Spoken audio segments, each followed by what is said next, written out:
सिद्धि ने चेहरा घुमाकर माहिरा की तरफ देखा। सबके बीच बेहद खुश थी वो।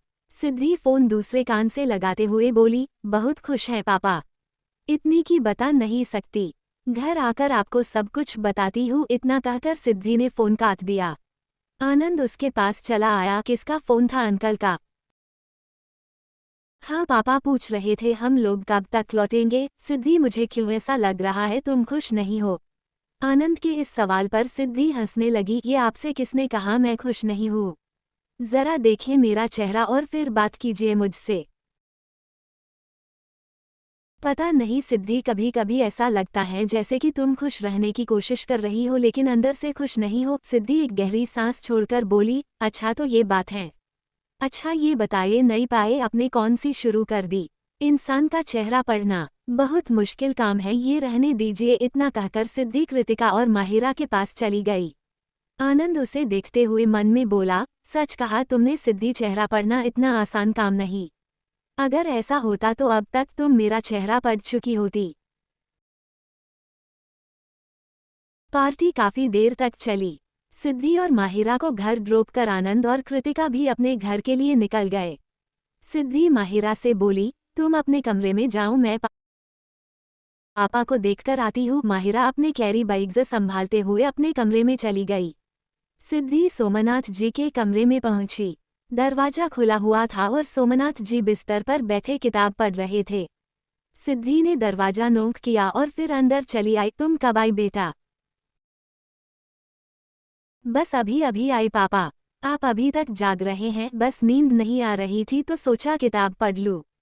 तुम लोगों का वक्त कैसा गुजरा? बहुत अच्छा। आपको तो मालूम ही है जहाँ कृतिका हमारे साथ होती है वहाँ कोई बोर हो ही नहीं सकता। सिद्धि की ये कहते ही सोमनाथ जी हंस दिए। ये बात तो तुम्हारी बिल्कुल ठीक है।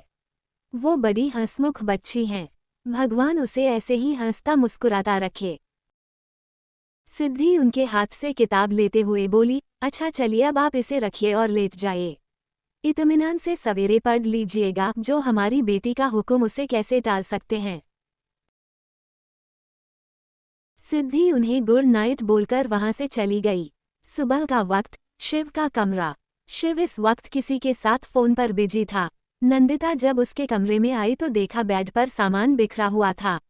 शिव ने अभी तक पैकिंग भी नहीं करी थी। ओह गॉड, अभी तक कुछ भी पैक नहीं किया इसने, कम से कम मुझे ही बता दिया होता। नंदिता उसका बैग पैक करने लगी। शिव ने कॉल कट किया और बैग से टिककर खड़ा हो गया। अब फुर्सत मिल गई आपको अपने बेटे से मिलने की।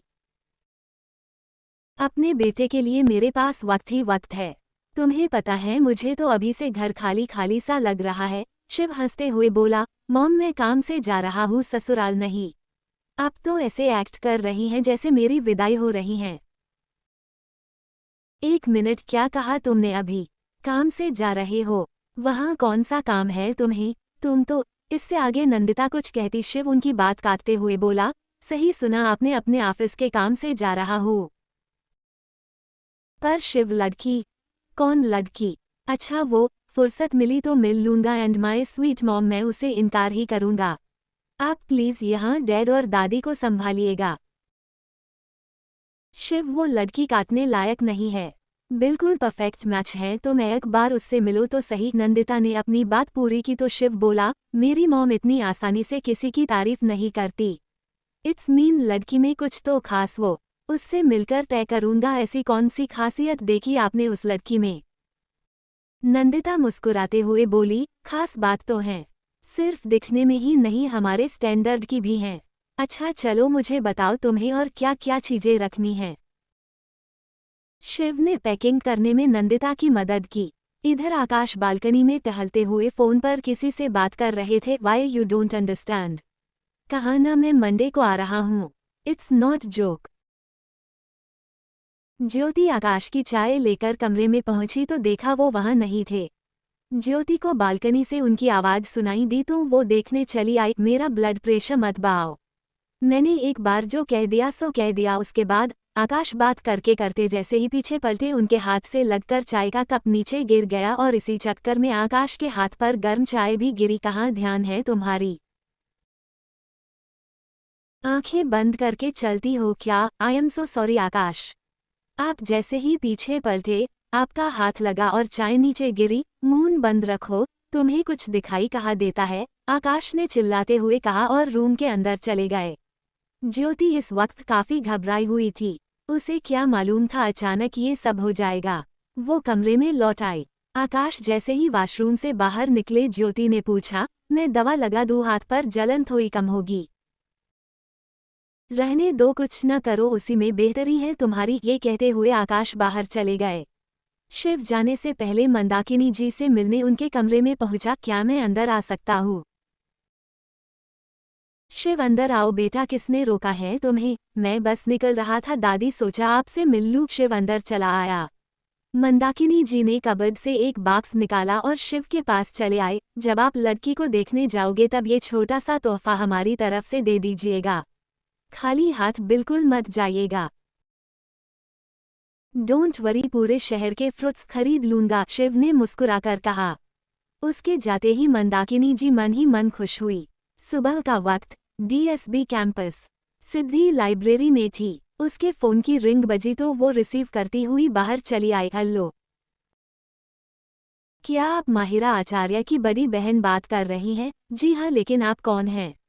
सिद्धि के पूछने पर फोन के दूसरी तरफ से आवाज आई, मैं आपकी बहन के कॉलेज में प्रोफेसर हूँ। आपसे कुछ बात करनी है, क्या आप अभी मुझसे मिल सकती हैं? सिद्धि ने हाथ में बंदी घड़ी में वक्त देखा। 11 बज रहे थे इस वक्त। सिद्धि ने कहा, मुझे आने में कम से कम 1 घंटा लगेगा। नो प्रॉब्लम, मैं यही हूँ, आप आ जाए। सिद्धि ने उन्हें हाँ में जवाब दिया। फोन कटते ही सिद्धि ने कृतिका को कॉल किया, लेकिन वो फोन नहीं उठा रही थी। सिद्धि ने उसे मैसेज ड्रॉप किया, मुझे माहिरा के कॉलेज जाना है, इसलिए मैं निकल रही हूँ। सिद्धि वापस लाइब्रेरी के अंदर आए और अपना पर्स लेकर वहां से निकल गई। बादलों की एक गड़गड़ाहट सी हुई। पहाड़ों पर बरसात अपने मुताबिक आती है। मौसम भी कुछ ऐसा ही लग रहा था। कॉलेज से कुछ दूर पैदल चलने पर उसे ऑटो मिला। सिद्धि अंदर बैठते हुए बोली, भैया जरा कुमाऊन यूनिवर्सिटी ले चलो। सिद्धि ने एक बार फिर से कृतिका का फोन ट्राई किया। उठा लो कृतिका, अगर नहीं बताऊंगी तो ये नाराज हो जाएगी। सिद्धि को इस बार भी नाकामयाबी हाथ लगी। कुछ देर बाद वो माहिरा की यूनिवर्सिटी पहुंची। उसने रिक्शे वाले को पैसे दिए और अंदर चली गई। उसने वापस उसी प्रोफेसर का नंबर डायल किया, मैडम मैं कॉलेज पहुंच चुकी हूँ, आप कहाँ मिलेंगी मुझे? एक्चुअली मैं इस वक्त स्टाफ रूम में हूँ, आप रूम नंबर 24 में आ जाए। सिद्धि स्टाफ रूम की तरफ बढ़ गई। अंदर कई टीचर मौजूद थे। सिद्धि उनसे पूछते हुए बोली, मिस नजमा कहाँ मिलेंगी? वो जो हरे रंग की साड़ी में आपको दिख रही है लेडी, वही है। थैंक यू, ये बोल सिद्धि आगे बढ़ गई। गुड आफ्टरनून मैम, आप माहिरा की सिस्टर हैं न? जी मैं ही उसकी बड़ी बहन हूँ, आपने क्यों बुलाया? फिक्र मत कीजिए, मैंने उसकी डांट लगाने के लिए नहीं बुलाया है। Please sit. नजमा जी ने उसे बैठने के लिए कहा। वैसे आपका नाम क्या है? सिद्धि। बात ये है सिद्धि, आपकी सिस्टर काफ़ी टैलेंटेड हैं। इस साल होने वाले साइंस कंपटीशन के लिए हमारे कॉलेज से वो सिलेक्ट हुई हैं। उसे दिल्ली जाना होगा। मुझे परमिशन लेटर पर घर के किसी बड़े के सिग्नेचर चाहिए थे। माहिरा को परसों भी कहा था घर से किसी को लेकर आइए, लेकिन वो शायद आप लोगों को बताना भूल गई। ये तो वाकई खुशी की खबर है।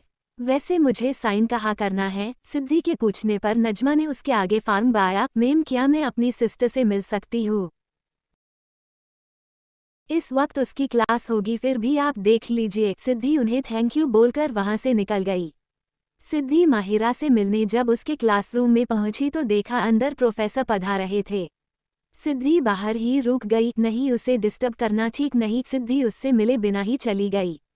सिद्धि जब मेन गेट से बाहर निकलने लगी तभी उसे ठोकर लगी और वो जमीन पर गिरी। शिव की फ्लाइट लैंड कर चुकी थी और वो अपने गार्ड्स के साथ कार की तरफ बढ़ रहा था। रिजवान ने उसके लिए गाड़ी का दरवाजा खोला। शिव ने आंखों से चश्मा हटाया और आसपास के नज़ारे को देखकर खुश हुआ। चीफ, नैनीताल खूबसूरत है ना?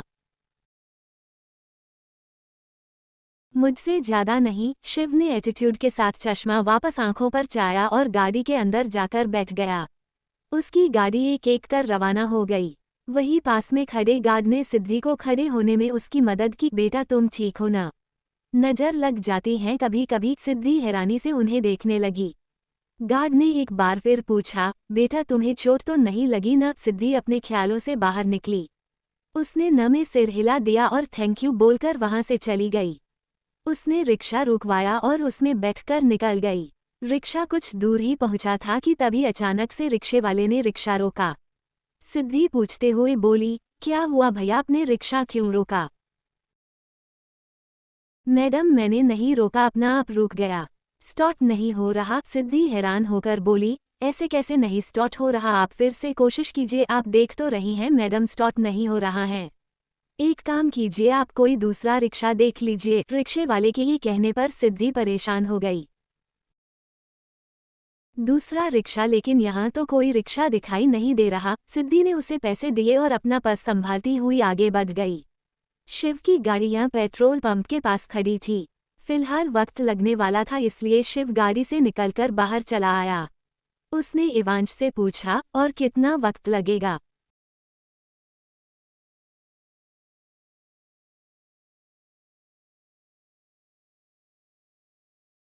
थोड़ा टाइम और लगेगा चीफ, क्योंकि आगे कोई पेट्रोल पंप नहीं है, इसलिए टैंक फुल करना बेटर रहेगा। जो भी करना है जल्दी करो। ये कहते हुए शिव आगे बढ़ गया। वो किसी का नंबर ट्राई कर रहा था। चेहरे पर पानी की हल्की हल्की बूंदें गिरी। शिव ने चेहरा ऊपर की तरफ उठाया। बरसात शुरू हो चुकी थी। इवांश ने पीछे से आवाज लगाई, चीफ गाड़ी में आकर बैठ जाए नहीं तो भीग जाएंगे। शिव अपनी गाड़ी के पास चला आया। वही बरसात से बचने के लिए सिद्धि पेट्रोल पंप के पास बने शेड के नीचे आकर खड़ी हो गई। उसने सिर पर दुपट्टा डाल रखा था। शिव गाड़ी के अंदर बैठने लगा, तभी चूड़ियों की खनक ने उसका ध्यान आकर्षित किया। अंदर बैठते ही उसने गाड़ी का शीशा नीचे किया। वो आवाज आसपास से ही आ रही थी। सिद्धि के चूड़ियों के बीच हाथ में घड़ी बंधी थी।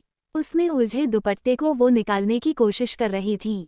दुपट्टे की वजह से शिव उसका चेहरा नहीं देख पा रहा था, लेकिन वो दुपट्टे से आज़ाद होने के लिए जो मशक्कत कर रही थी उस पर उसका ध्यान जरूर था, लेकिन शिव ने इन सब से अपना ध्यान हटा लिया। वो जैसे ही गाड़ी का शीशा ऊपर जाने लगा, साइड मिरर से उसे सिद्धि का आधा चेहरा नजर आया। सिर्फ उसके होंठ नजर आ रहे थे। कभी वो चेहरे को दाएं घुमाती तो कभी बाएं, पूरा चेहरा नजर नहीं आया।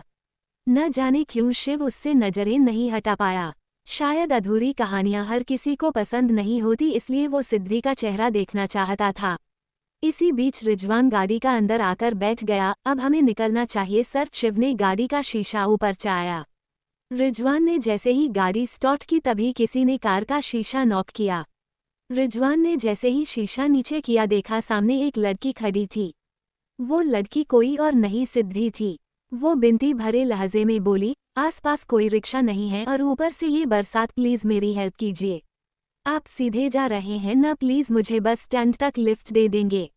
देखिए मेरी किताबें मेरे साथ हैं, वो भीग गई तो मेरे लिए मुसीबत हो जाएगी। Please help me. रिजवान ने पीछे मुड़कर शिव की ओर देखा तो उसने हाँ में अपनी गर्दन हिला दी। शिव वापस से अपने फोन में बिजी हो गया। रिजवान ने कार का दरवाजा खोला तो सिद्धि उसके बगल वाली सीट पर आकर बैठ गई। Thank you so much. Rizwan बस हल्का मुस्कुरा दिया। उसने गाड़ी आगे बढ़ाई। सिद्धि की आवाज सुन शिव ने अपना चेहरा उठाया। फ्रंट मिरर से उसे सिर्फ सिद्धि की आंखें नजर आई। भीगी पलकें अपने आप में ही कुछ अलग कहानी कह रही थी। वो हल्की सी बारिश का बरसना कातिल था। तेरे होठों पर बूंदों का तरसना कातिल था। जुल्फों की जिद पर रुखसार रहना, वो तुम्हारी संवरने के, वो तेरे हाथों का बालों से उलझना कातिल था। वो धीरे से, हल्के से, हवा के डर से, उस नजाकत से तेरा समेटना कातिल था। एक तरफ भीगे हुए तुम और एक तरफ गिरा हुआ झोपड़ा मेरे वक्त का, इस मुफलिस को परखना कातिल था। सिद्धि के फोन की रिंग बजी तो उसने अपने कान से लगा लिया। फोन के दूसरी तरफ से कृतिका ने पूछा, सॉरी तुम्हारा फोन नहीं रिसीव कर पाई। अभी तुम्हारा मैसेज पढ़ा। कहाँ निकल गई तुम? एक्चुअली माहिरा के कॉलेज जाना पड़ा। उसकी प्रोफेसर ने अर्जेंटली आने को कहा था। तुम मुझे मिली नहीं इसलिए बता नहीं पाए और तुम्हारा कॉल भी नहीं लग रहा था। सिद्धि की आवाज हर बार शिव का ध्यान अपनी ओर खींच लेती। हर बार वो अपना चेहरा उठाता और उसे देखने की कोशिश करता, लेकिन हर बार उसे नाकामयाबी ही हाथ लगती। कृतिका बोली, और इस वक्त कहाँ हो तुम? रास्ते में हूँ और सीधा घर जा रही हूँ। बरसात शुरू हो चुकी है और मुझे नहीं लगता अभी ये बरसात थमेगी, तुम ध्यान से घर चली जाना। रखती हूँ। अपनी बात पूरी कर सिद्धि ने कॉल कट कर दिया। प्लीज वही साइड में रोक दीजिए। सिद्धि ने कहा तो रिजवान ने गाड़ी रोक दी। आपका बहुत बहुत धन्यवाद। सिद्धि गाड़ी से बाहर निकली और भागती हुई बस स्टैंड पर पहुंची। रिजवान ने गाड़ी आगे बढ़ा दी। रिजवान की धड़कनें अब कहीं जाकर शांत हुई थी। शिव यूं ही किसी को अपनी गाड़ी में नहीं बिठाता था और आज तो उसने चौंका ही दिया। रिजवान को लगा शिव उसे गाड़ी में बैठने की परमिशन नहीं देगा, बल्कि एटीट्यूड से भरा एक लेक्चर सुनाएगा। शिव ने थोड़ा सख्त लहजे में कहा, एक बात बताओ, गाड़ी की सफाई कौन करता है? ये भी नहीं मालूम चीज़ों को कैसे रखा जाता है? मेरा का डायरेक्शन तो देखो। सॉरी सर, मैं अभी ठीक कर देता है। रिजवान सोच ही रहा था, भूखा शेर दहाड़ा क्यों नहीं, वैसे भी शिव का ये पसंदीदा काम था। खैर ये गुस्सा किस लिए था वो ही जाने। शाम का वक्त, दक्ष का ऑफिस। दक्ष अपने कैबिन की तरफ बढ़ रहा था, तभी उसके फोन की बेल बजी। शिव का कॉल देख दक्ष बोला, क्या बात है, आज बड़ी याद आ रही है जनाब को हमारी? दक्ष कॉल रिसीव करते हुए बोला, जब मेरे बिना दिल ही नहीं लगता तो जाना जरूरी था क्या? शट अप, जब देखो तब मजाक। मुझे काम की बात करनी थी, शिव ने कहा। दक्ष अपने कैबिन की तरफ बढ़ते हुए बोला, सुन रहा हूँ, बोलो क्या काम है? शिव ने उसे पूरी बात समझाई। दक्ष की भौहें एकदम से सिकुड़ गई। शिव, क्या जरूरत है ये सब करने की? माहौल शांत है तो शांत रहने दो न। क्यों चिंगारी में हवा करके आग जलाने की कोशिश कर रहे हो? बहुत जरूरी है दक्ष। तुझे क्या लगता है वो चुप बैठने वालों में से है? मैं उसे गलती करने का मौका नहीं दूंगा। अगर तुम कर सकते हो तो बोलो, नहीं तो चाचू से कहना पड़ेगा। दक्ष एक गहरी सांस भरकर बोला, आज तक तुम्हें कभी न किया है। तुम इंतजार करो, गुड न्यूज जल्दी पहुंचेगी। अपनी बात पूरी कर दक्ष ने फोन काट दिया। दक्ष वापस अपने कैबिन से बाहर निकला और शिखा के कैबिन में पहुंचा। इस तरह दक्ष के अचानक आने पर वो हड़बड़ाकर उठ खड़ी हुई। सर आप? मिस शिखा, कोई इम्पोर्टेंट काम तो नहीं है न तुम्हारे पास? नो सर, कोई इम्पोर्टेंट काम नहीं है। ये फाइलें बस देखनी थी, इन्हें बाद में देख लेना, अभी मेरे साथ चलो। इतना कहकर दक्ष उस कैबिन से बाहर निकल गया। शिखा अभी भी अपनी चेयर के पास हैरान खड़ी थी। ज्यादा सोच विचार न करते हुए शिखा ने अपना पर्स उठाया और बाहर चली आई। दक्ष उसी का इंतजार कर रहा था, उसके आते ही वो आगे बढ़ गया। शिखा उसके पीछे पीछे चल दी। वहीं दूसरी तरफ शिव टॉवल से अपनी गीले बालों को पोंछते हुए रूम के अंदर आया। टॉवल अभी भी उसके गले में था। उसने फोन चार्जिंग से निकाला और बेड के किनारे आकर बैठ गया। अचानक से उसने आंखें बंद की। हवा के झोंके की तरफ वो आंखें नजरों के सामने तैर गई। शिव ने वापस से अपनी आंखें खोल ली। न जाने पल भर में क्या हो गया था। शिव की धड़कनें एकदम से तेज हो गई, जिसकी आवाज वो ध्यान से सुन पा रहा था। व्हाट रबिश हो क्या रहा है मुझे? मैं बार बार उसी के बारे में क्यों सोच रहा हूँ? कौन थी कौन नहीं थी, मुझे उससे क्या? शिव ने अपन ध्यान फोन पर लगाया। उसने इवांश को कॉल किया, तभी उसके रूम का दरवाजा खोला और इवांश अंदर झांकते हुए बोला, आपने बुलाया चीफ? ये क्या तरीका है अंदर आने क्या? वो मैं सामने से गुजर रहा था, जैसे ही आपका कॉल आया फौरन चला आया। इवांश का जवाब सुन शिव बोला, अपनी ये स्टूपिड हरकतें बंद करो। कल मुझे साइट पर जाना है, तैयार रहना। All right chief. इतना कहकर इवांश ने दरवाजा बंद कर दिया। तभी कुछ ध्यान आया, उसने वापस से दरवाजा खोला। चीफ, आपने तो बताया ही नहीं, मॉर्निंग में या इवनिंग में? मॉर्निंग में। Done chief. ये बोल इवांश वहां से चला गया। गाड़ी के रुकते ही ड्राइवर ने दरवाजा खोला। दक्ष और शिखा दोनों बाहर आए। ये कोई ओपन एरिया था जहां एक टेंट के नीचे कुछ लोग चेयर पर बैठे थे। देखने से ही मालूम चल रहा था यहाँ बोली लगाई जा रही हैं। 15 लाख, 15 लाख 1, 15 lakhs, 20 lakhs, दक्ष ने कहा तो सब पीछे मुड़कर देखने लगे। यूं समझिए इस रेस में एक नया खिलाड़ी शामिल हो गया था। दक्ष बिना पीछे देखे शिखा से बोला, कम हियर। दोनों सबसे आगे वाली खाली चेयर पर जा बैठे। दक्ष ने चेहरा घुमाया। एक आदमी होठों के बीच सिगार दबाए उसे ही देख रहा था। उसे देख दक्ष मुस्कुराया और फिर सामने देखने लगा। 50 लाख बोली बाई गई और ये रकम उसी शख्स ने बाई थी जिसने होठों के बीच सिगरेट दबाया हुआ था। शिखा ने अपनी गर्दन उचकाई क्योंकि वो उस शख्स का चेहरा देखना चाहती थी। शिखा उस शख्स को पहचान नहीं पाई। दक्ष ने जब बोली 1 करोड़ लगाई तो शिखा ने चौंकते हुए उसे देखा। वहां सिर्फ 2 लोगों के अलावा और कोई बोली नहीं लगा रहा था। मानो अजीब सी जंग छिड़ी हो। शिखा मन में बोली, आखिर हो क्या रहा है? सर इतना ऊंचा प्राइस लगा रहे हैं, जरूर कोई वैल्यूएबल जमीन होगी। बोली 60 करोड़ पार कर गई। उसके बाद दक्ष ने बोली नहीं लगाई। सामने खड़े व्यक्ति ने अनाउंस करते हुए कहा, मिस्टर दिनेश रहेजा ने इस प्रॉपर्टी को पूरे 60 लाख में एक्वायर किया। Congratulation sir. मिस्टर रहेजा को सबने बधाई दी। शिखा ने दक्ष से पूछा, ये तो रहेजा इंडस्ट्रीज के सीईओ हैं। हाँ वही है, चलो चलकर मुबारकबाद दे। दक्ष ने उठते हुए कहा। मिस्टर रहेजा अभी अभी साइन कर जाने के लिए आगे बढ़े तभी दक्ष उनके सामने आ खड़ा हुआ। उसने अपना हाथ आगे बढ़ाया। Congratulation mister Raheja.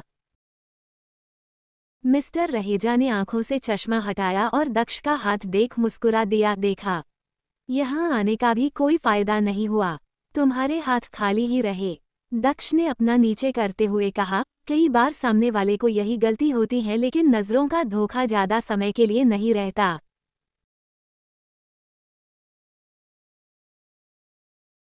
धोखे में रहने की आदत मुझे नहीं, तुम्हें और तुम्हारे दोस्त को होती है। क्या कहा था उसने? इस शहर में मैं उससे ऊंची बिल्डिंग खड़ी नहीं कर सकता। बहुत जल्द मेरी बनाई हुई बिल्डिंग के आगे उनका मुकाम बहुत छोटा नजर आएगा। मिस्टर रहेजा का जवाब सुन दक्ष बोला, अब सवाल जिस लहजे में किया है जवाब भी उसी लहजे में देना पड़ेगा। दक्ष ने अपने फोन में एक वीडियो चलाई और मिस्टर रहेजा को दिखाया। इस वीडियो में शिव मुस्कुरा रहा था। आए मिस्टर रहेजा, हमसे मात खाने की आदत गई नहीं तुम्हारी। खैर ये पैदाइशी आदत है, आसानी से कैसे जाएगी। इस प्रॉपर्टी को खरीद कर ज्यादा खुश मत होना। 1 करोड़ की वैल्यू वाली प्रॉपर्टी को 60 करोड़ में खरीदने वाला बिजनेसमैन कितना होशियार होगा। बहुत जल्द तुम्हें ये बात समझ आ जाएगी। जानते हो तुमने ये जमीन क्यों खरीदी? क्योंकि मैंने इसे छोड़ा है। गवर्नमेंट इस प्रॉपर्टी पर मल्टी स्टोरी बिल्डिंग को उन विडो को देने वाली है जिनके पति सेना में शहीद हुए हैं। 6 महीने के अंदर तुम्हारी इस 60 करोड़ की प्रॉपर्टी का 1 करोड़ भी नहीं मिलेगा। Have a good luck. Mister Raheja के पैरों तले जमीन खिसक चुकी थी, मानो कौन सा पहाड़ टूट पड़ा हो। उन्होंने सिगार को नीचे फेंका और गुस्से से कहा, मैं सब समझता हूँ, तुम लोगों का ड्रामा है ये। मुझे बेवकूफ़ नहीं बनी सकते। बनाना क्या है, तुम ऑलरेडी बन चुके हो। फिलहाल तो ये सोचें इसकी रकम अदायगी के लिए क्या क्या बेचोगे।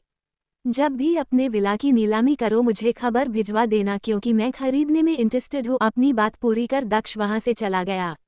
शिखा भी भागती हुई उसके पीछे निकल गई। सर आपको कैसे पता ये जमीन गवर्नमेंट एक्वायर करने वाली है? मुझे पता है या न हो, लेकिन जिसके लिए मैं यहाँ आया था उसे सब कुछ पता रहता है। वैसे भी कुछ लोगों की नाक इतनी ऊंची हो गई थी कि अपने सामने खड़े इंसान को वो कुछ समझते नहीं थे, और आज देखो अपनी नाक बचाने के चक्कर में उन्हें क्या क्या करना पड़ रहा है। पर सर वो तो आपके कॉम्पिटिटर है ना, आप क्या एक एक कर अपने रास्ते से सारे कॉम्पिटिटर को हटा देंगे? शिखा की बात पूरी भी नहीं हुई थी कि तभी दक्ष ने उसकी बांह पकड़ झटके के साथ कार से टिकाया। शिखा की घबराहट बढ़ गई। बॉस तुम हो या मैं? आप हैं सर, तो फिर इतने सवाल क्यों करती हो? Sir sorry sir. शिखा ने हकलाते हुए अपनी बात पूरी की। दक्ष ने उसका हाथ छोड़ दिया और गाड़ी के अंदर जा बैठा। शिखा अब कहीं जाकर रिलैक्स हुई, लेकिन तभी दक्ष की आवाज सुनाई दी, जल्दी अंदर बैठे। ये सर। शिखा हड़बड़ाते हुए अंदर जा बैठी। वहीं दूसरी तरफ शिव लार्ज एरिया में विस्की का गिलास थामे बैठा था। होठों पर एक जंग भरी मुस्कान थी। पीछे से इवांश की आवाज सुनाई दी, चीफ एक गुड न्यूज है आपके लिए। आपको मालूम है मिस्टर दिनकर रहेजा आज ही एक प्रॉपर्टी 60 लाख में खरीदी है, और वो। इवांश की बात काटते हुए शिव ने कहा, गवर्नमेंट उसे बहुत जल्द एक्वायर करने वाली है। इवांश एक मिनट के लिए शॉक हुआ। यू आर करेक्ट चीफ, पर आपको ये न्यूज कैसे पता? शिव विस्की के गिलास को हिलाते हुए बोला, क्योंकि इस न्यूज का क्रिएटर मैं हूँ। इवांश को अब जाकर बात समझ आई। इट मीन आपने ही उसे मजबूर किया कि वो ये प्रॉपर्टी खरीदने पर। चीफ, ये गेम आपने कब प्लान किया? पता नहीं, शायद प्लेन में बैठते वक्त जब तुमने मेरे हाथ में न्यूज पेपर दिया था। आर्टिकल में लिखा था कि मिस्टर रहेजा बहुत जल्द अपना पैसा किसी प्रॉपर्टी में इन्वेस्ट करने वाले हैं। फिर क्या था? हमारे सोर्सेज ने इन्फॉर्म किया और प्लान अपने आप बन गया। इवांश फौरन शिव के का चला आया। चीफ, आज आप मुझे बता ही दीजिए कि कौन है आपका ये खुफिया एजेंट जो हमेशा मुझे बीट करने की कोशिश करता है। कभी मिलवाए उससे, फिर मैं साबित करूंगा हम दोनों में से कौन सा काम का है। बीट करने की कोशिश करता है? नहीं, करती हैं। शिव के ये कहते ही इवांश ने अजीब तरीके से रिएक्ट किया। व्हाट लड़की? चीफ, एक लड़की मुझे बीट करने की कोशिश कर रही है और न जाने मैं उसके बारे में क्या सोच रहा था। हार्ड मास होगा, अच्छी हाइट और थोड़ा बहुत कैपेबल होगा। आपने तो सारी गलतफहमी ही दूर कर दी। चीफ, एक लड़की पर भरोसा करना इट्स नॉट सेफ। हाथ पैर तुड़वाना उसके बस की बात नहीं। किसी दिन फुर्सत से मिलना उससे और खुद ही ये बातें समझा देना। फिलहाल तो मुझे कुछ देर अकेले रहना है, so leave. Okay chief. Ivansh वहां से चला गया। शिव ने जैसे ही आंखें बंद की, भींगे और कांपते होठों की तस्वीर आंखों के सामने तैर गई। शिव ने झट से अपनी आंखें खोल ली। इस वक्त उसके सामने कोई नहीं था। क्या मुसीबत है? लगता है कुछ ज्यादा ड्रिंक कर ली आज मैंने। शिव उठकर बंगलों के अंदर चला गया। इवांश बेंच पर बैठा अपने आप में ही मुस्कुरा रहा था। रिजवान काफी देर से उसे नोटिस कर रहा था। उनसे बोतल का कैप लगाया और इवांश के पास चला आया। आपकी तबीयत तो ठीक है ना? काफी देर से देख रहा हूँ, किस बात पर हंसी आ रही है आपको? बड़ी कमाल की बात है, आओ बैठो बताता हूँ। ये बोल इवांश बेंच पर थोड़ा खिसक गया। रिजवान अभी भी खड़ा था। इवांश ने बात फिर कहा, अब बैठ भी जाओ भाई, इनविटेशन कार्ड थोड़ी न भिजवाऊंगा। रिजवान बेंच पर बैठ गया। उसके बैठते ही इवांश अपनी खुशी जाहिर करते हुए बोला, तुम्हें मालूम है चीफ अक्सर अक्सर किसी खुफिया एजेंट की तारीफ करते रहते थे। मुझे लगा सचमुच कोई काम का बंदा होगा। अच्छी हाइट, गुड लुकिंग, पर्सनैलिटी सब होगा उसके पास। कहीं लो मुझे बीट ना करे। अभी अभी बॉस ने बताया उनकी खुफिया एजेंट एक लड़की है। मैं तो खामखा ही डर रहा था। मेरा और उसका मुकाबला क्या ही होगा। उद्धरण डॉट। कॉन्फिडेंस अच्छी बात है लेकिन ओवर कॉन्फिडेंस नहीं। ये बोल रिजवान उठकर वहां से चला गया। इवांश ने अपने आप से पूछा, ये मेरी तारीफ थी या नसीहत? वॉटएवर, मुझे क्या फर्क पड़ेगा। रात का वक्त, सिद्धि का घर। सिद्धि किचन से खाना लेकर डाइनिंग टेबल की तरफ बढ़ रही थी। आपको पता है पापा, आज जब मैं इसके कॉलेज गई तो इसकी प्रोफेसर ने क्या कहा? उन्होंने कहा साइंस कंपटीशन के लिए इसे सिलेक्ट किया गया है। इस बेवकूफ़ ने हमें ये बात भी नहीं बताई। सच्ची? क्यों महिरा बेटा, ये बात तुमने हमें पहले क्यों नहीं बताई? सॉरी पापा, वो ध्यान से निकल गया था, महिरा ने कहा। सोमनाथ जी ने कहा, इतनी अच्छी खबर है और तुम बताना भूल गई। सिद्धि बेटा, आज से इसे 2 गिलास हल्दी वाला दूध दिया करो, याददाश्त तेज हो जाएगी। बिल्कुल ठीक कहा पापा, आपने अब से यही करना पड़ेगा। सिद्धि उनका साथ देते हुए बोली, आप दोनों मेरा मजाक उड़ा रहे हैं न? महिरा उन दोनों के चेहरे को पने की कोशिश कर रही थी। सिद्धि उसकी प्लेट में खाना सर्व करते हुए बोली, चुपचाप से खाना खाओ। हमारे पास इतना फालतू टाइम थोड़ी न है जो तुम्हारा मजाक उड़ाएंगे। पापा, कल मार्केट जा रही हूँ। घर का कुछ सामान लाना है। आपको कुछ मंगाना है? नहीं बेटा, मुझे कुछ भी नहीं मंगाना। अगर कुछ मंगाना भी होगा ना तब भी आप मुझे नहीं बताएंगे। महिरा, तुम्हें पापा की मेडिसिन चेक करने को कहा था। कौन सी खत्म हो गई है? मुझे बताया नहीं तुमने? सिद्धि के पूछने पर महिरा बोली, वो मैंने स्लिप बना ली थी, आपको सुबह दे दूंगी। सिद्धि बेटा, कुछ बात करनी थी, सोमनाथ जी ने कहा तो सिद्धि बोली, मैं सुन रही हो पापा, बोलिए न। चंडीगढ़ वाले मौसा जी का फोन आया था। सिद्धि सोमनाथ जी की ओर देखकर आगे बोली, और उन्होंने मेरे लिए नए रिश्ते की बात की होगी। पापा, आप क्यों मुझे अपने आप से दूर करने के बहाने ढूंढते हैं? बहाना नहीं है बेटी, एक जिम्मेदारी है। तुम्हारी खुशियों को लेकर हम नहीं सोचेंगे तो कौन सोचेगा। मेरी खुशियों से पहले मेरी जिम्मेदारियां हैं पापा। उन्हें पूरा किए बिना मैं इस घर से विदा नहीं होऊंगी। सिद्धि ने अपना फैसला सुनाया और उठकर वहां से चली गई। माहिरा सोमनाथ जी से बोली, पापा नेक्स्ट टाइम मौसाजी का फोन आए न तो कहिएगा पहले अपनी 35 साल की बेटी के लिए रिश्ता ढूंढे। मेरी दी 23 की है, अभी बहुत वक्त है हमारे पास अच्छा रिश्ता ढूंढने के लिए। सोमनाथ जी ने कोई जवाब नहीं दिया। अपने बच्चों को खुद से दूर कोई नहीं करना चाहता, लेकिन कुछ रिश्ते कुछ फर्ज इंसान को निभाने पड़ते हैं। माहिरा अपने कमरे में लौट आई। गिफ्ट बॉक्स अभी भी टेबल पर रखे थे, जिन्हें खोलकर देखने का मौका ही नहीं मिला था। माहिरा ने आनंद का दिया हुआ गिफ्ट बॉक्स उठाया। चेहरे की मुस्कुराहट बता रही है वो इसे देखने के लिए कितनी बेकरार थी। माहिरा ने जब वो बॉक्स खोला तो अंदर रखे सामान को देखकर चौंक गई। अंदर एक कीमती नेकलेस था। पल भर के लिए उसका मुंह खुला का खुला रह गया। ओएमजी, इतना महंगा तोहफा। दी ने देखा तो नाराज होंगी। लेकिन क्यों नाराज होंगी, मैंने मांगा थोड़ी न था। उन्होंने अपनी मर्जी से दिया और वो भी दी के सामने। पर उन्होंने मुझे इतना महंगा तोहफा क्यों दी? क्या उनके दिल में भी मेरे लिए कुछ है? अगर मेरे लिए कुछ नहीं होता तो वो मुझे इतना महंगा तोहफा क्यों देते? सिद्धि ने दरवाजा नोक किया तो माहिरा ने हड़बड़ाकर गिफ्ट बॉक्स टेबल पर रख दिया। सिद्धि अंदर आते हुए बोली, तुम दूध का गिलास किचन में क्यों भूल आई थी? चलो जल्दी इसे खत्म करो। माहिरा ने चेहरे पर मुस्कुराहट बिखेरी और उसके हाथ से दूध का गिलास ले लिया। सिद्धि जाने लगी तभी उसका ध्यान टेबल पर रखे बॉक्स पर गया। इसमें क्या है? सिद्धि ने जैसे ही बॉक्स खोला वो खुद हैरान हो गई इतना महंगा तोहफा देखकर। उसने माहिरा से पूछा, ये तोहफा किसने दिया था? दी, मैं तोहफा मिस्टर देवानंद ने दिया था। ये बहुत महंगा है, हमें इसे आनंद को वापस करना होगा। सिद्धि की बात पर टोकते हुए माहिरा बोली, दी, किसी के तोहफे को ऐसे थोड़ी न लौटाते हैं, वो नाराज हो जाएंगे। माहिरा, बात नाराजगी की नहीं है, बात हैसियत की है।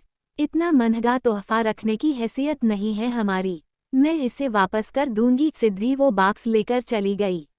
माहिरा उसे रोकना चाहती थी लेकिन रोक नहीं पाई। जो भी हुआ माहिरा को बहुत बुरा लगा। वो तोहफा उसके लिए कीमती था, सिर्फ इसलिए नहीं क्योंकि उसकी कीमत ज्यादा थी, इसलिए क्योंकि उसे आनंद ने दिया था। माहिरा ने सारा दूध खिड़की से बाहर फेंक दिया और गिलास टेबल पर रख सोने चली गई। सुबह का वक्त, मल्होत्रा विला। मंदाकिनी जी अपने कमरे से बाहर आई। उन्होंने गीता को आवाज लगाई तो वो उनके पास चली आई। आपने बुलाया बड़ी मालकिन? गीता, मेरे हाथ से पानी गिर गया था। टेबल क्लॉथ भी गीला हो गया है, उसे जरा धूप में डाल दो। गीता ने उनकी बात पर हाँ में सिर हिला दिया। मंदाकिनी जी बाहर चली आई। अमर जी ऑफिस के लिए निकल रहे थे। उन्होंने ड्राइवर से गाड़ी निकालने को कहा। मंदाकिनी जी उनके बगल में आकर खड़ी हो गई। शिव से बात हुई तुम्हारी? कल रात किया था माँ, लेकिन इवांश ने कहा वो सोने चला गया। सफर की थकान होगी। चलो कोई नहीं, उसे मैं आज फोन कर लूँगी। कम से कम वो कोई डेट दे तभी तो लड़की वालों से कुछ कहे। मंदाकिनी जी ने कहा तो अमर जी बोले, माँ फोन नंदिता को देना और उससे कहना बात करने को। वो कहेगी तो वो इनकार नहीं कर पाएगा। मंदाकिनी जी मुस्कुरा दी। ठीक है, अच्छा तो मैं ऑफिस के लिए निकलता हूँ। अमर जी गाड़ी में बैठकर वहां से चले गई। ज्योति नाश्ते की ट्रे लेकर अपने कमरे में पहुंची। आकाश आईने के सामने खड़े अपनी टाई बांध रहे थे। ज्योति उनके पास चली आई। हाथों की चोट कैसी है? सिर्फ कुछ टाइम के लिए जलन थी, मैं ठीक हूँ। कुछ ज्यादा कह दिया उस वक्त मैंने, उसके लिए सॉरी। आकाश ने कल की गलती के लिए माफी मांगी। ज्योति उसके सामने चली आई। उसने आकाश के कॉलर को ठीक करते हुए कहा, मैंने किसी चीज के लिए आपसे शिकायत नहीं की। वो कृष के स्कूल जाना था। शिव नहीं है न, इसलिए उसने हम लोगों को बताया। आप ऑफिस जाने से पहले मेरे साथ उसके स्कूल चलेंगे। आकाश ने एक गहरी सांस अंदर खींची और हाँ में जवाब दिया। ज्योति उसका जवाब सुन मुस्कुरा दी। पहाड़ के ऊपरी मुहाने पर खड़ा शिव बिनाक्यूलर्स की मदद से आसपास के जगह को देखने की कोशिश कर रहा था। कुछ किलोमीटर की दूरी पर कोसी नदी बह रही थी। इवांश ने नक्शा फैलाया और शिव को आवाज दी, चीफ। शिव उसके का पहुंचा। इवांश उसे मैप दिखाते हुए बोला, चीफ कोशी नदी नेपाल में हिमालय से निकलती है। उत्तराखंड में बहने वाली रामगंगा की सहायक नदी है। इस पर 1958 एवं 1962 के बीच एक डैम बनाया गया था। ये डैम भारत नेपाल सीमा के पास नेपाल में स्थित है। इसमें पानी के फ्लो के कंट्रोल करने के लिए 52 डोर बने हैं। इसे ऑपरेट करने का काम इंडियन गवर्नमेंट के ऑफिसर देखते हैं। इस डैम के थोड़ा आगे नीचे की तरफ भारतीय सीमा में भारत ने एम्बैंकमेंट बनाए हैं।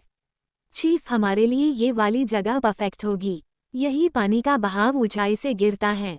यहाँ डैम बनाकर हम हाइड्रो पावर प्लांट भी लगा सकते हैं, लेकिन चीफ ये वाला एरिया जो है यहाँ लोग रहते हैं, इनका कुछ न कुछ करना पड़ेगा और इस तरफ फॉरेस्ट एरिया है। चीफ, कुल मिलाकर हमें गवर्नमेंट सपोर्ट की बहुत नीड है। शिव बेहद गौर से नक्शे कोई देख रहा था। उसने एक गहरी सांस भरकर कहा, यहाँ के चीफ मिनिस्टर से अपॉइंटमेंट फिक्स करो। चीफ डायरेक्टली चीफ मिनिस्टर काम भी तो बहुत बड़ा है इवांश। मैं इस प्रोजेक्ट को जल्द से जल्द शुरू करना चाहता हूँ बिना किसी ऑब्जेक्शन के। शिव ने इवांश की तरफ देखा तो उसने हाँ में अपनी गर्दन हिला दी। रिजवान ने शिव के पास आकर कहा, सर गाड़ी तैयार है। इससे पहले मौसम बिगड़े, हमें निकलना चाहिए। शिव सामने देखते हुए बोला, बरसात के अलावा यहाँ और कुछ नहीं है देखने लायक। सर देखने लायक तो बहुत सी चीजें हैं यहाँ। काफी अच्छा हिल स्टेशन है, मार्केट भी है। आप चलना चाहेंगे? और ये बरसात, शिव ने कहा। तभी इवांश बोला, सर बरसात से कैसा डर, वैसे रिजवान यहाँ कोई नाइट क्लब नहीं है। सर आपको जाना है क्या? रिजवान के पूछने पर इवांश शिव की ओर देखने लगा, फिर तुरंत नमे सिर हिला दिया। अरे नहीं, मैंने तो बस यूं ही पूछा था। शिव आगे बढ़ते हुए बोला, सीधा घर चलो। इवांश और रिजवान फौरन शिव को लेकर वहां से निकल गए। रिजवान कार ड्राइव कर रहा था और इवांश उसके बगल वाली सीट पर बैठा था। मंदाकिनी जी का नंबर देख शिव ने गाड़ी रोकने के लिए कहा। रिजवान ने कार साइड में रोक दी। शिव ने जैसे ही फोन रिसीव किया, दूसरी तरफ से मंदाकिनी जी की आवाज आई, कहाँ हो शिव, और फोन उठाने में इतना वक्त क्यों लग गया? शिव खिड़की से बाहर की ओर देख रहा था। सामने का व्यू देख वो इतना तो समझ गया, वहां कोई मार्केट था। शिव गाड़ी से बाहर निकलते हुए बोला, मार्केट में हूँ दादी। तुम और मार्केट में क्यों मुझसे झूठ कह रहे हो? दादी मैं झूठ नहीं कह रहा, सचमुच मार्केट में हूँ। ठीक है फिर मुझे वीडियो कॉल करे, ये बोल मंदाकिनी जी ने कॉल कट कर दिया। शिव ने अपने सिर पर हाथ रख लिया। इवांश, रिजवान और बाकी गार्ड्स भी उसके पीछे पीछे गाड़ी से बाहर निकल आए थे। इवांश ने पूछा, चीफ कोई प्रॉब्लम है? दादी अब वो सबूत देखे बिना मानेंगी नहीं। मुझे मार्केट जाना है और कोई भी मेरे पीछे नहीं आएगा। पर सर हम आपको अकेला कैसे छोड़ सकते हैं? रिजवान ने कहा तो शिव एक गहरी सांस छोड़ते हुए बोला, मुझे यहाँ न तो तमाशा बनना है और न ही तमाशा खड़ा करना है। हो स्टे अवे फ्रॉम मी। ये बोल शिव आगे बढ़ गया। इवांश ने रिजवान से कहा, तुम्हें यहाँ रहकर गाड़ी को गार्ड करो, मैं चीफ को गार्ड करता हूँ। ये बोल इवांश भी शिव के पीछे निकल गया। शिव ने मंदाकिनी जी को वीडियो कॉल किया। अब तो आपको पता चल गया ना मैं इस वक्त मार्केट में हूँ। अब तो मेरी बात पर विश्वास ही नहीं करती। शिव उन्हें मार्केट की वीडियो दिखाने लगा। किसने कहा मुझे विश्वास नहीं है, लेकिन मैं ये भी जानती हूँ मेरा पोता बहुत शैतान है। अच्छा शिव जरा अपनी माँ से बात करो। मंदाकिनी जी ने नंदिता को फोन पकड़ा दिया। नंदिता को देख शिव ने पूछा, कैसी हैं आप? अच्छी हूँ। वो शिव तुम लड़की से मिलने गए, कौन सी लड़की मॉम? शिव के ये कहने पर मंदाकिनी जी हैरानी से नंदिता को देखने लगी। नंदिता ने बात संभालने की कोशिश की, शिव तुम्हारी मजाक करने की आदत न कभी नहीं जाओगी। बेटा हमने एक लड़की के बारे में तुम्हें बताया था, होम मिनिस्टर की बेटी। शिव अजीब तरीके से रिएक्ट करते हुए बोला, आई नो बताया था। तो क्या करूँ उसका? इससे पहले नंदिता कुछ कहती मंदाकिनी जी ने उसके हाथ से फोन ले लिया। तुम्हें ज्यादा कुछ करने की जरूरत नहीं, बस जाकर लड़की देखनी है। न मैं तुम्हारा कोई बहाना सुनूंगी और न ही कोई ड्रामा, मंदाकिनी जी ने खुले तौर पर धमकी दी। शिव एक गहरी सांस छोड़ते हुए बोला, ओके फाइन, कल जाकर देख लूंगा।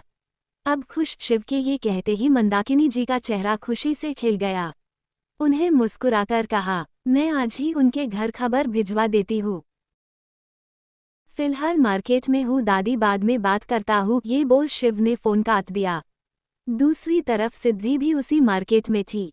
उसने दुपट्टा पसंद कर दुकानदार को उसे पैक करने के लिए कहा, भैया थोड़ा जल्दी कीजिए कहीं बरसात न आ जाए।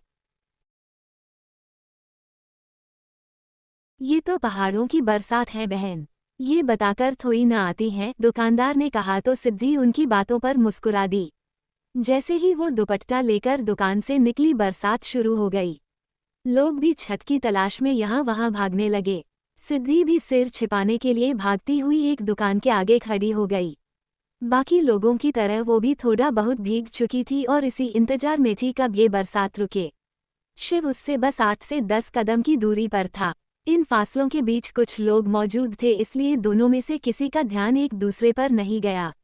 शिव जैसे ही इवांश का नंबर डायल करने लगा, रिजवान और बाकी गार्ड्स छाता लेकर शिव के पास पहुंचे। इस तरह से किसी व्यक्ति को इम्पोर्टेंस देना सबकी नज़रों के आकर्षण का केंद्र बन चुका था।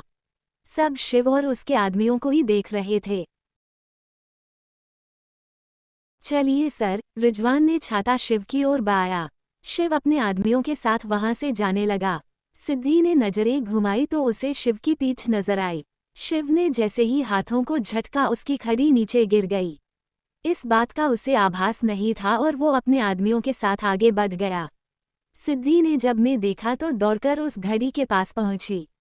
उसने जैसे ही खड़ी उठाकर आवाज लगाई, किसी ने उसकी आवाज नहीं सुनी।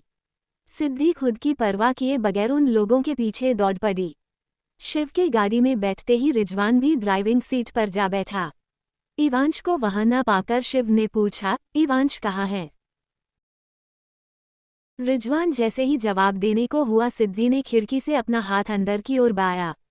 इस वक्त भागने की वजह से उसकी सांसें तेज हो चुकी थी। ये घड़ी शायद आप लोगों में से किसी की है।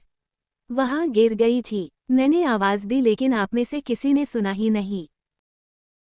शिव हैरानगी से सिद्धि के हाथ में पकड़ी हुई अपनी घड़ी को देख रहा था। उसने फिर अपनी शर्ट की बांह मोड़ते हुए अपनी कलाई को देखा जिस पर घड़ी नहीं थी। रिजवान सिद्धि को पहचान गया, आप वही हैं न जो कल मिली थी? जी मैं वही हूँ जिसे आपने लिफ्ट दिया था। प्लीज ये घड़ी पकड़िए, बारिश बहुत तेज है, मुझे जाना होगा। रिजवान के खड़ी पकड़ते ही सिद्धि वहां से चली गई। शिव ने जब तक गाड़ी का शीशा शिव हैरानगी से सिद्धि के हाथ में पकड़ी हुई अपनी घड़ी को देख रहा था। उसने फिर अपनी शर्ट की बांह मोड़ते हुए अपनी कलाई को देखा जिस पर घड़ी नहीं थी। रिजवान सिद्धि को पहचान गया, आप वही हैं न जो कल मिली थी? जी मैं वही हूँ जिसे आपने लिफ्ट दिया था। प्लीज ये घड़ी पकड़िए, बारिश बहुत तेज है, मुझे जाना होगा। रिजवान के खड़ी पकड़ते ही सिद्धि वहां से चली गई। शिव ने जब तक गाड़ी का शीशा नीचे किया, सिद्धि दूर जा चुकी थी। वो सिर्फ पीछे से उसे देख पाया। रिजवान बोला, सर ये आपकी घड़ी है? शिव ने अपना ध्यान सिद्धि से हटाकर रिजवान पर दिया। वो उसके हाथ से घड़ी लेते हुए बोली, बड़ी बेवकूफ़ लड़की थी। करोड़ों की घड़ी हाथ लगने के बावजूद उसे जाने दिया। शिव की अपनी सोच थी, रिजवान ने इस पर कोई कमेंट नहीं किया। इसी बीच इवांश गाड़ी के अंदर आकर बैठा। वो खूबसूरत सी लड़की कौन थी? 362436। इवांश के सवाल करते ही रिजवान उसे घूरने लगा। इसी बीच इवांश को रियलाइज हुआ गाड़ी में शिव भी बैठा हुआ था और उसकी बात किसी भी लिहाज से ठीक नहीं थी। उसने अजीब सा मुंह बनाकर सॉरी कहा और ठीक से बैठ गया। शिव ने रिजवान से कहा, गाड़ी चलाओ। शाम का वक्त, अमर जी का कैबिन। अभी अभी मंदाकिनी जी से बात हुई थी उनकी और उन्होंने जो खबर सुनाई थी उसके बाद उनका चेहरा काफी खिल गया था। उन्होंने चंद्रशेखर जी से बात करने के लिए उनका नंबर मिलाया। फोन उनके पीए शैलेश ने उठाया। नमस्कार सर। नमस्कार, क्या मेरी चंद्रशेखर जी से बात हो सकती है? जी क्यों नहीं, मैं अभी सर को देता हूँ। शैलेश फोन लेकर चंद्रशेखर जी के पास पहुंचा। हालांकि वो कुछ लोगों के साथ बैठकर किसी विषय पर चर्चा कर रहे थे, लेकिन उनकी बात इतनी जरूरी नहीं थी। शैलेश ने जब उन्हें फोन लाकर दिया तो उन्होंने खुशी खुशी अमर जी से बात की। नमस्कार भाई साहब, कहिए कैसे याद किया? आपका और हमारे बीच का रिश्ता यूं ही बना रहे, बस इसी चलते फोन किया। दरअसल एक खास बात बतानी थी आपको। हमारा बेटा शिव इस वक्त नैनीताल में है। वो कल आपकी बेटी को देखने आपके घर आएगा। क्या वो अकेले ही आएंगे, आप लोग नहीं आएंगे उनके साथ? चंद्रशेखर जी ने पूछा। एक बार बच्चों को आपस में बात कर लेने दीजिए। उनके फैसले पर ही सब कुछ निर्भर करता है। देवी माँ करे सब अच्छा है और एक बार फिर हम लोगों की मुलाकात हो, अमर जी ने मुस्कुराकर कहा। उनकी बात पर सहमति जताते हुए चंद्रशेखर जी ने कहा, देवी माँ ऐसा ही करेगी। कल कब तक आने की संभावना है उनकी? आप शिव की बात कर रहे हैं? जी, वो दरअसल कह रहा था सुबह उसे थोड़ा बहुत काम है, वो कल शाम तक आएगा। अमर जी ने अपनी बात पूरी की। इधर चंद्रशेखर जी ने जैसे ही फोन रखा, शैलेश ने पूछा, सर आपके चेहरे का रंग बता रहा है कोई बड़ी खुशखबरी है? ऐसा ही समझो, कल कृतिका बेटी को देखने लड़का आ रहा है। मनभावन रिश्ता होता, बस देवी माँ सब अच्छा करे। जरूर अच्छा करेगी सर, वैसे भी हमारी कृतिका बिटिया का भविष्य बहुत उज्ज्वल है। सुंदरता और गुण सब में निपुण है, इनकार का तो सवाल ही पैदा नहीं होता। शैलेश जी ने अपनी बात कही तो चंद्रशेखर जी भी काफी प्रसन्न हुए। सिद्धि का घर। घर की डोरबेल बजी तो माहिरा ने आकर दरवाजा खोला। सिद्धि पूरी तरह बरसात में भीगी हुई थी।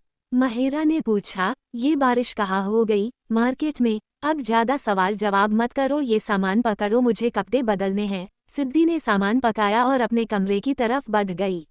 माहिरा दरवाजा बंद करते हुए खुद से बोली, मैं बैठी बरसात का इंतजार कर रही हूँ। मेरे लिए तो बरसात हुई नहीं। सिद्धि इस वक्त अपने कमरे में आईने के सामने खड़ी थी। कानों से झुमके उतारते वक्त उसे कुछ ख्याल आया। दोपहर के वक्त जब वो घड़ी लौटाने गाड़ी के पास पहुंची, उसने बंदूकें देखी। गार्ड्स। बंदूकें? कौन था वो आदमी? कोई छोटी हस्ती नहीं था। जो भी हो, मुझे उससे क्या? सिद्धि अपने कपड़े लेकर चेंज करने चली गई। माहिरा किचन से बाहर निकली तो सोमनाथ जी ने पूछा, सिद्धि आ गई क्या? जी पापा दी अपने कमरे में गई हैं। पूरी तरह बारिश में भीग चुकी थी, बारिश हो रही थी। ठीक है, तुम जाकर उसके लिए दूध गर्म कर दो। माहिरा ने हाँ में सिर हिला दिया। वो सिद्धि के लिए दूध लेकर उसके कमरे में पहुंची। दी कहाँ हैं आप? बालकनी में। सिद्धि की आवाज सुन माहिरा बालकनी में चली आई। आप यहाँ क्या कर रही हैं? ये लीजिए दूध खत्म कीजिए। दूध किस लिए? पापा ने कहा वरना जुकाम हो गया तो पूरे घर में छींकती फिरोगी। माहिरा ने उसे दूध का गिलास पकड़ाते हुए कहा। मुझे लगा मेरी बहन मुझसे बहुत प्यार करती है इसलिए दूध का गिलास लेकर आई है, लेकिन नहीं, तुम्हें तो ये डर है कहीं मुझे जुकाम हो गया तो तुम्हें भी न हो जाए। सिद्धि ने दूध का गिलास मुंह से लगाया तो माहिरा बोली, हूं ना मैं मल्टी टैलेंटेड जो बहुत दूर की सोचती हैं। सिद्धि उसे खाली गिलास पकाते हुए बोली, जाओ इसे किचन में रखकर आओ। माहिरा मुंह बनाकर वहां से चली गई। वहीं दूसरी तरफ शिव अपने कमरे में आईने के सामने खड़ा था।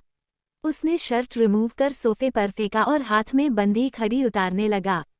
न जाने क्यों घड़ी उतारते वक्त आंखों के सामने सिद्धि के चूड़ियों से भरेन हुए हाथ नजर आने लगे। शिव एक गहरी सांस भरकर बोला, दुनिया में बहुत कम ऐसे बेवकूफ मिलते हैं जो हाथ में आए हीरे की कीमत नहीं पहचानते। वो लड़की भी शायद दुनिया की सबसे बड़ी बेवकूफ थी। शिव खड़ी ड्रोल में रखा और कबर्ड से टॉवल निकालकर वॉशरूम में नहाने चला गया। वहीं दूसरी तरफ इवांश फोन पर किसी से बात कर रहा था। देखे, हमारा मिलना उनसे जरूरी है, क्या वीडियोग्राफी कॉन्फ्रेंसिंग करवा सकती हैं? इवांश को निराशाजनक जवाब मिला। वो फोन काटते हुए खुद से बोला, चीफ जितनी जल्दबाजी करते हैं नाकाम उतना ही ज्यादा बिगता है। इवांश जैसे ही जाने के लिए मुड़ी तभी रिजवान पर उसकी नजर गई जो गार्ड्स को काम समझा रहा था। इवांश मुस्कुराते हुए उसके पास चला आया। भाई आजकल मुझसे भी बातें छिपाने लगे हैं। इवांश को देख रिजवान ने जवाब दिया, सर आपसे छिपाने वाली कोई बात है ही नहीं मेरे पास। अच्छा, तो वो खूबसूरत सी मल्लिका कौन थी?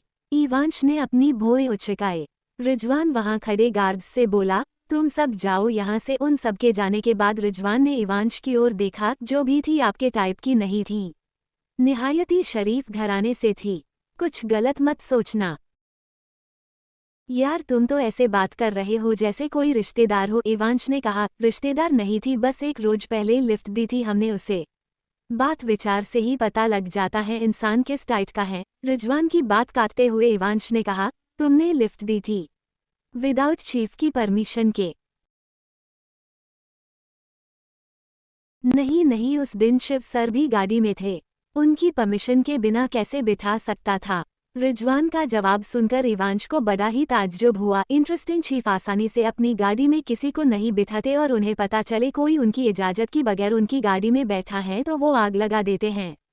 उस दिन चीफ ने परमिशन कैसे दे दी? कही चीफ। इससे पहले इवांश की बात पूरी होती रिजवान ने कहा, आप अपने दिमाग के घोड़े नहीं दौड़ाए तो अच्छा है। उन्हें लिफ्ट देना सिर्फ कोइंसिडेंस था। इनफैक्ट सर का मूड उस दिन ठीक था, वरना वो लिफ्ट नहीं देते। अपनी बात पूरी कर रिजवान वहां से चला गया। इवांश अपने आप से बोला, हैरानी वाली बात है चीफ के अंदर दया नाम की चीज थोड़ी न है। जब सामने इतनी खूबसूरत सी लड़की हो तो किसी का भी दिल फिसल सकता है। कहीं चीफ भी तो, अरे नहीं नहीं, उनके पास दिल थोड़ी न है, वो पत्थर लेकर घूमते हैं।